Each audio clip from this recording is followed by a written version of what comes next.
प्रश्नावली 3.3। अभी हमें एक द्विघात समीकरण दे रखी है और उसको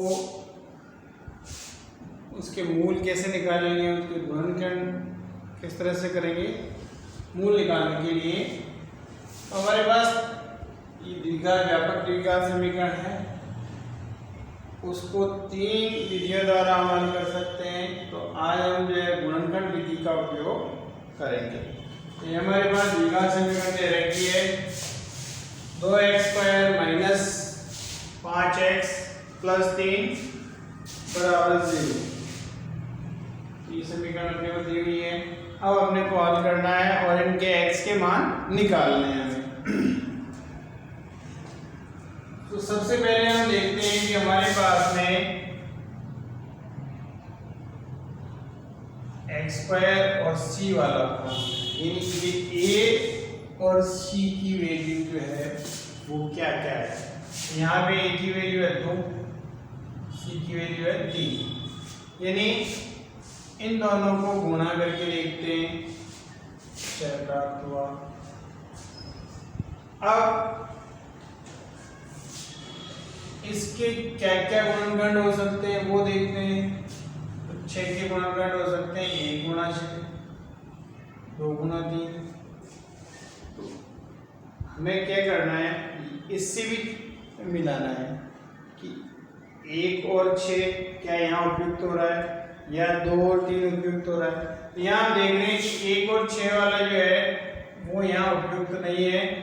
2 और 3 जो गुणनखंड है वो हमारे लिए यहाँ उपयुक्त हो रहे हैं, क्योंकि इन दोनों को इस रूप में ये लिखा हुआ है -5x।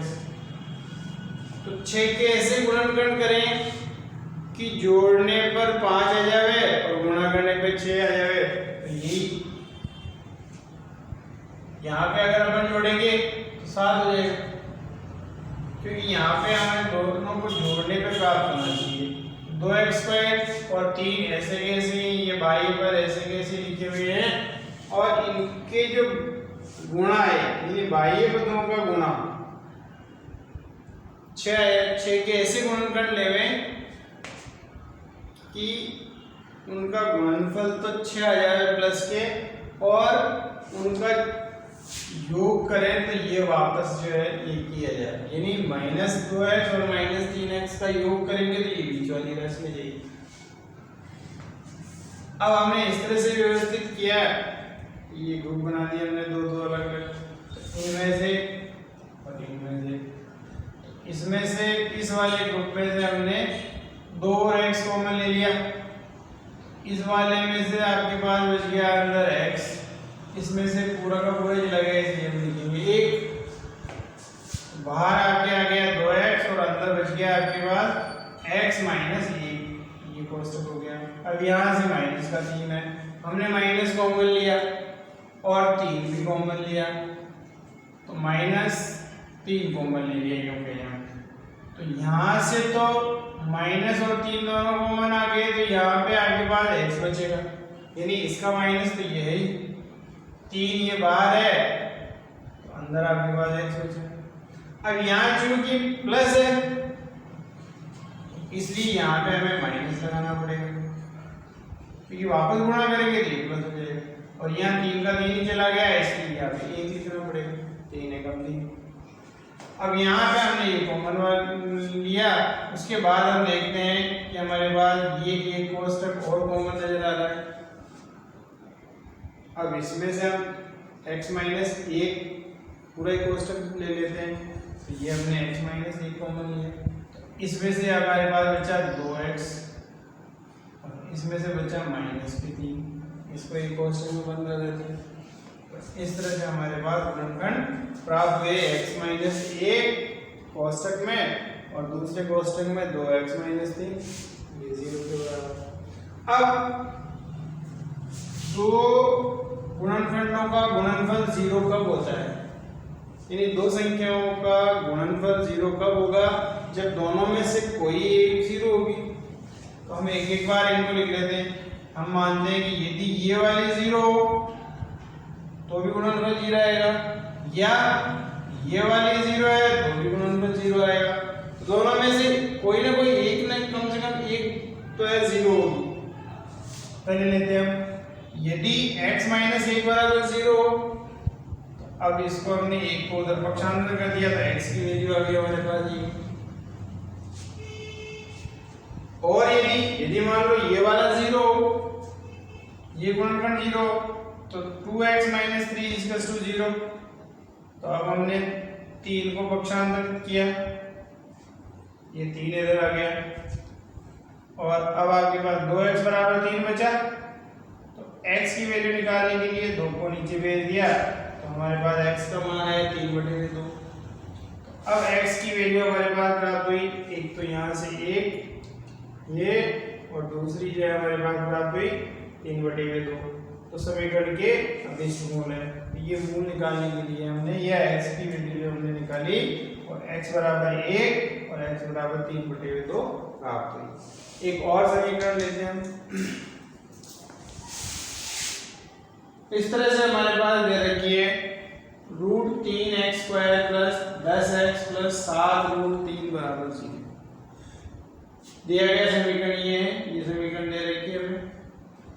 तो जैसा कि पहले बताया था कि बाह्य पदों का गुणा व्यवस्थित रूप में से यानी व्यापक विकास समीकरण के रूप में लिखने पर x² का जो गुणांक है वो c से गुणा करने पर। अब यहाँ देखते हैं a की वैल्यू √3 है और यहाँ c की वैल्यू √3 × 7। तो ये वाली जो संख्या है वो दोनों लेते हैं हम, वहां से लेते हैं √3, यहाँ से लेते हैं 7√3। तो इन दोनों का गुणनफल आया 21। √3 को √3 से गुणा करेंगे तो 3 बन जाएगा, ये 7 से गुणा होगा तो 7 या 21 हो गया। अब हमें 21 के ऐसे गुणनखंड करने हैं कि गुणा करने पे तो 21 ही रहे, लेकिन जोड़ने पे आपके पास 10 प्राप्त हो जाए। तो ये व्यवस्था हमें करनी है। अब देखिए 21 के जो जितने भी गुणनखंड हो सकते हैं वो लिखें। 1 × 21, 3 × 7। तो ये 1 × 21 वाला तो आ नहीं सकता, क्योंकि उनका योग करें अपन तो आएगा नहीं 10। तो यहाँ हमारे लिए उपयुक्त गुणनखंड होगा 3 और ये 7, क्योंकि इनका योग करेंगे तो हमारे पास 10 आ जाएगा। अब हमने किस तरह से लिखना है वो, इसमें हम कोई चेंज नहीं करते, ये ऐसे कैसे लिखते हैं, लास्ट वाला ऐसे कैसे लिखते हैं, और ये जो चीज है वो उन गुणनखंडों में से लेते हैं कि उनका योग या बाकी करने पे आपके पास में 10x प्लस के बचने चाहिए। अब यहाँ देखेंगे दोनों की, ये 3 और 7 दोनों हम प्लस के ले लेते हैं ताकि उनका योग जो है वो प्लस के 10 आ जाए। तो 3x + 7x, उनका योग करेंगे हम तो 10x आ जाएगा। जब उनकी गुणा करेंगे तो हमारे पास 21 और x² है, हमने अंकों का गुणा करके देखा। तो अब हमने इसको साथ साथ किया, ये दो ग्रुप बना लिए हमने। अब यहाँ हम देख रहे हैं कि यहाँ बीजीय व्यंजकों में से तो x कॉमन आ रहा है, अंकों में यहाँ √3 है और वहाँ 3 है, तो हम √3 कॉमन ले लेंगे। ये भी मैं समझा देता हूँ। देखो यहाँ पे √3 है और यहाँ पे 3 है, तो हम क्या लिख सकते हैं, √3x² + 3 को हम ऐसे लिख सकते हैं, यानी ये √3 ऐसे कैसे, इस 3 को हमने √3 × √3 लिखा, तो वापस गुणा करेंगे इसको तो 3 बन जाएगा। तो इस टुकड़ों में तो इसमें से हमने ये रूट ले लिया, इसमें से ये रूट ले लिया, तो हमारे पास इस तरह से बच गया। इसमें से √3 कॉमन ले लिया, x² में से x कॉमन ले लिया, तो अंदर बचा x। इस 3 में से हमने √3 कॉमन ले लिया, ये देखो इस 3 को हम ऐसे लिख सकते हैं, यानी ये आपके पास में 3 है, या यूं कहें कि 3 को हम ऐसे लिख सकते हैं √3 × √3। तो ये जो 3 है वो √3 गुणा √3 है, तो उसमें से हमने एक √3 बाहर ले लिया, तो यहाँ आपके पास ये √3 ले लिया और x तो पहले ले ही लिया था हमने। इसी तरह से यहाँ देखते हैं, यहाँ 7 और 7 कॉमन ले लिया, दोनों में से 7 कॉमन लिया, 7 बाहर आ गया। अब यहाँ देखिए, यहाँ क्या बचा, इसमें से 7 चला गया तो x बचा, इसमें से 7 चला गया तो √3 बचा और बराबर 0। अब आप ये देख रहे हैं कि दो कोष्ठक यहाँ समान है, तो इसको हम कॉमन ले लेते हैं। जब इसको कॉमन लिया तो हमारे पास ये दोनों राशियों को एक कोष्ठक में बंद कर देते हैं, तो हमारे पास बचा √3x + 7 बराबर 0। अब वही दोनों में से कोई एक 0 होगा तभी गुणनफल 0 आएगा। एक एक करके हम मान निकालते हैं। यदि हम लेते हैं x + √3 = 0 हो तो x की वैल्यू आएगी, ये पक्षांतर कर दिया हमने तो -√3। यदि आपके पास ये पद 0 यानी √3x + 7 बराबर 0, तो आपके पास प्राप्त होगा √3x बराबर -7। ये प्लस था उधर गया तो माइनस हो गया। अब यहाँ से x की वैल्यू आएगी -7, ऐसे कैसे, ये √3 नीचे चला गया तो x की वैल्यू प्राप्त हुई -7/√3। तो हमारे पास में जो मान आए एक तो यहाँ से आया ये वाला x बराबर -√3 और x बराबर -7/√3।